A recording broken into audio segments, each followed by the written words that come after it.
How many of you out there can remember the poppy orange colour tractor that was very famous throughout the 1940s, 50s and 60s in the UK? I'm sure there's plenty of you out there that have driven them or have remember seeing them when they were new. I certainly can't remember them when they were new, but they were very famous. They had a look of a David Brown about them as well. Good evening everybody, you're very welcome back to the channel, and tonight's video we're doing a rundown on the Nuffield Universal. So the Nuffield Universal was a very popular post-war tractor again. Went into production in 1948. So the Nuffield Universal was a tractor that was produced from 1948 by the agricultural division of Morris Motors. Later was a subsidiary of the British Motor Corporation. So the founder of Morris Motors, William Morris, he was honoured with a title and elevated to the peerage. He chose the name Nuffield after the Oxfordshire village. In 1948, Morris Motors' agricultural range of tractors was developed. The name Nuffield was chosen to be the brand name for the agricultural products. The design was similar, I suppose, to David Brown because there was a designer that came from David Brown who was involved with the production or the design of the David Brown 50D. Dr. Merritt, I think his name was. So he was one of the designers, the engineers of the David Brown 50D. So he moved on to Nuffield.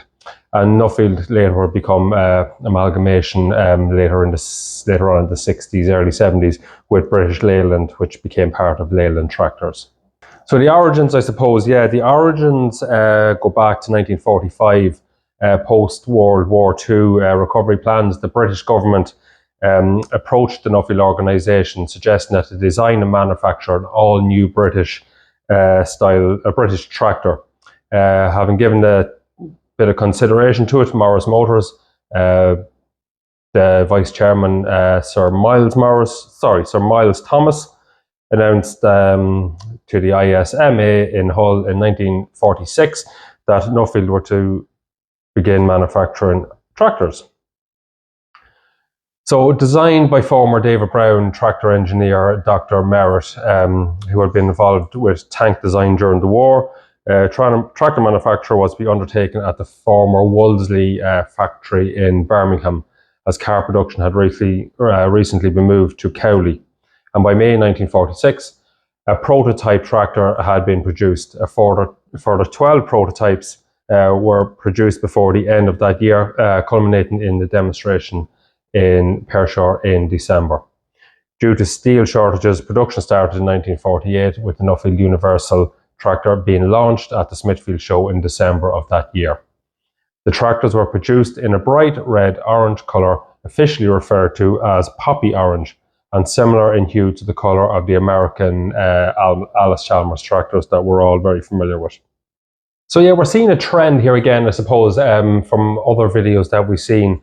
So post-World War II, so after World War II, a lot of effort was put into recovery after the war. So you had a lot of factories, you had a lot of people who were about to go out of business. They had been busy making tanks and, personnel carriers and jeeps and off-road vehicles for the war effort. Were making aircrafts. So when that obviously was all scaled back, the UK, Germany as well, a lot of European countries needed to get back on their feet after being ripped apart by the war. Production they were looking towards agriculture. They were looking at the empty factories that they now had, all the skilled labourers that they had, and the force majeure that we spoke about before, David Brown, and then in Germany, the MB Track that we spoke about some weeks ago. These are all machines that come into production, post-World War II, from the skilled labourers, the machines, the factories that had been left over post-World War II. And here now we have another machine. So we have the Nuffield Universal now, that went into production in 1948. So in the early years, the first, I suppose, the first two models was the The M3 and the M4, they both had a 5-speed gearbox and came with a range of additional extras, including horns and lights that you had to pay extra for. I think it was something like €9, 9 or 10 pound. I think I read. Initial production was for domestic use, but by 1950, export opportunities were being pursued. In the US, Nuffield tractors were imported by Long Manufacturing and were rebadged by them. The Nuffield also proved popular in the Netherlands, initially being imported by Bouts. The Nuffield 4 was marketed as the Nuffield Veer, and in Spain it was the Sava Nuffield. So just on those two models, the M3 and the M4, the M3 was a 3-wheeler, so that was for row crop, and M4 was a 4-wheeler. Engine choices then, you had your petrol paraffin engine models introduced in 1948 at the Smithfield show, or the Nuffield Universal M4 and the tricycle wheel M3. Both tractors were powered by an engine based on the side valve Morris commercial 4-cylinder lorry engine, running on tractor vaporizing oil and delivering 42 horsepower. So TVO as we know it. The diesel version then, the first diesel powered Nuffield was the Universal DM4, which was powered by a 38 horsepower Perkins engine. Back to Perkins again. Good old Perkins. They powered half of the UK at one stage. So the Perkins P4 TA engine. After Morris Motors became part of the British Motor Corporation BMC in 1951, the Perkins engine was retained until 1954 when it was replaced by a 45 horsepower BMC diesel engine. Tractors with this engine were being recognisable as they had the Bear badge BMC diesel. So looking through the different variants then, so we started off with the M4 and the M3. So both variants were in production between 1948 and 1961. The original engine for both the M4 and the M3 was a Morris commercial 4-cylinder side valve engine, as we had said, running on TVO, delivering 42 horsepower. The M4 conventional was a 4-wheel model, and the M3 single front wheel version was for row crop work. And a total of 5,008 M4 and M3 tractors were produced. So we move on then, we had the DM4 and the PM4, so D and P, diesel and paraffin or petrol, were produced between 1950 and 1961.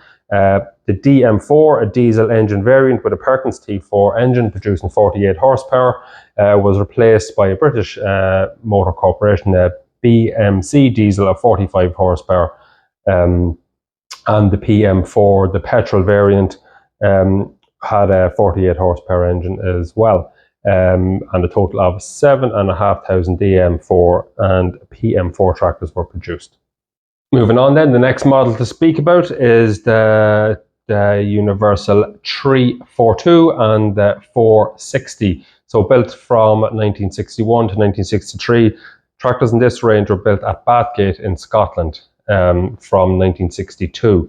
So from 1961, after 1961, 1962, they have been built in Bathgate in Scotland up until they ceased production of the 342 and the 460 range. So the 342 was a 3-cylinder. So the 342 was a 2.8 litre 3-cylinder diesel engine producing 39 horsepower. And the export 342 models had a 2.5 litre engine with a vacuum governor like the D3 or the 3DL. The 460 had a 3.8 litre BMC OE4 4-cylinder diesel engine produced by increasing the bore of the 3.4 engine from the 4DM. So moving on then, the 10 series. The 10 series was built from, let me see now, 1964 to 1966 or 67. The 10 series was claimed to be the first British tractor to have 10 forward gears. So the 1042 was a 2.8 litre diesel engine. The 1060 was a 3.8 litre BMC diesel engine producing a whopping 60 horsepower, a lot of horsepower at the time. And the 1090 was a BMC diesel engine. So we'll move on to a smaller little tractor then, a little tiny little mini 916 was built from 1965 to 1968, and this little model had 16 horsepower, and this was a small little landscaper. I probably wasn't a landscaper's tractor at the time, but if you see it today, it would be a landscaper's tractor. Little small holding tractor, 16 horsepower. handy for a few little jobs around the yard or feeding cattle or whatever. I suppose it would have been pretty popular at the time. Back then on, the last of the models produced then had a different sort of a look to it, different headlights, had white wheels on it, different style bonnet. It was a fresher looking tractor. The 345 and the 465, they were built from 1967 to 1969. The 345, an uprated version of the 2.8 litre diesel engine using the 1040, was now rated at 45 horsepower, and the 465 uprated version of the 3.8 litre BMC 4-cylinder diesel engine using the 1060, and it had eight overhead valves, and was now rated at 65 horsepower or 48 kilowatts. So yeah, when you look at Nuffield, the Nuffield name itself did had a short enough life, 1948 to 1968. Its demise then came about 1968 when BMC's holding company, British Motor Holdings, was amalgamated with Leyland, the Leyland Motor Corporation, which also owned Standard Triumph and Rover, and then became at the time British Leyland. Tractor production continued under the Nuffield name until 1969, when the tractors were renamed as the Leyland tractor. The previous poppy red colour tractors had changed to a new two-tone blue Leyland Corporation colour scheme that we all became very familiar with the Leyland tractors. It is widely believed that the end for Nuffield could have been a lot different, because there had been reports at the time that British Leyland had been considered divesting itself of the tractor business, and a sale to David Brown, selling its complete outfit to David Brown. Some proprietary efforts were made, but it didn't happen for commercial reasons. There didn't seem to be any benefit in it for either company at the time, and the merger happened. It didn't happen. There was no real political imperative or will to do anything about it, and nothing came of the move. Could have been a lot different for Nuffield if they went down the David Brown road. Probably would have ended up as an international or a case, and it could have taken them anywhere. There are a lot of them still out there. A lot of these Nuffields now. There are a lot of them still out there. I know there are a lot of them in Ireland. I have seen quite a few of them. They're collector's item now again. Probably not too many of them at work. Any of them that has them now is keeping looking onto them, keeping hold of them. They were an extremely popular tractor in the UK at the time, but they were, of course, up against fierce competition. With the Fordson Major, with Ferguson at the time, and who else had you? You had loads. Look, you had David Brown. You had. There was a lot of competition at the time, but they are an iconic little tractor. They're a smart little tractor. I drove a couple of them actually. I have driven a couple of them at the time. I liked the seat. It was a nice seating position. I think there was a nice high. You had a lovely view out the top of them. There wasn't that many of them with cabs, but not back in the 40s anyway. But look at another lovely little tractor. They're part of British history, and as I said, there is a lot of them around Ireland. And they are a collector's item now, and perhaps one day I might get my hands on one of them as well for my collection whenever I get round to it. But that's it. That's Nuffield. A short 20-year history, but I can't follow on any more videos. I can't move into the Leylands and Marshall tractors and where all that went without starting at the beginning. Well, not the beginning, but post-war, when you look at, post-war onward and where they all amalgamated, where everything came together, into the 70s and the 80s, and where the roots of these tractors are now.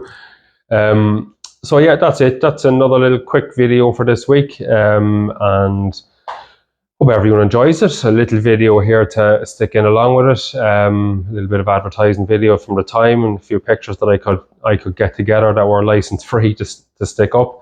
Hard getting videos. It's hard getting some pictures because a lot of stuff is licensed, and that, so you do have to be very careful what you're putting up. But that's it for Leyland. 1948 to 1968, 20-year history. But there are thousands of them out there still. So again, I'd love to ask anyone that has one, or anyone that drove one or remembers them new, If you have one anywhere around Ireland, or if you have one restored, or the UK or whatever, just let me know. Let me know what you think of them. Good, the bad, and the ugly. It doesn't matter. Whatever clothes they're in, they're still a machine. If you're still working one, if you're doing nothing with it, yeah, it'd be great to see a few of them in action. If anyone wants to send me any videos of their machines in work, perhaps I'll do a compilation someday of different machines, Nuffields and majors and stuff. I'll, viewers videos or something. I might put something together if people would like to show off their machines. I have a lot of stuff coming online for the new year. I have a lot of people to go out and visit that have got in contact with me. A couple of different bits and pieces now that's going to be really good. So yeah, if you like the video, like it, subscribe, drop a comment in the comment box, and I will talk to you all at the weekend. Thanks, guys.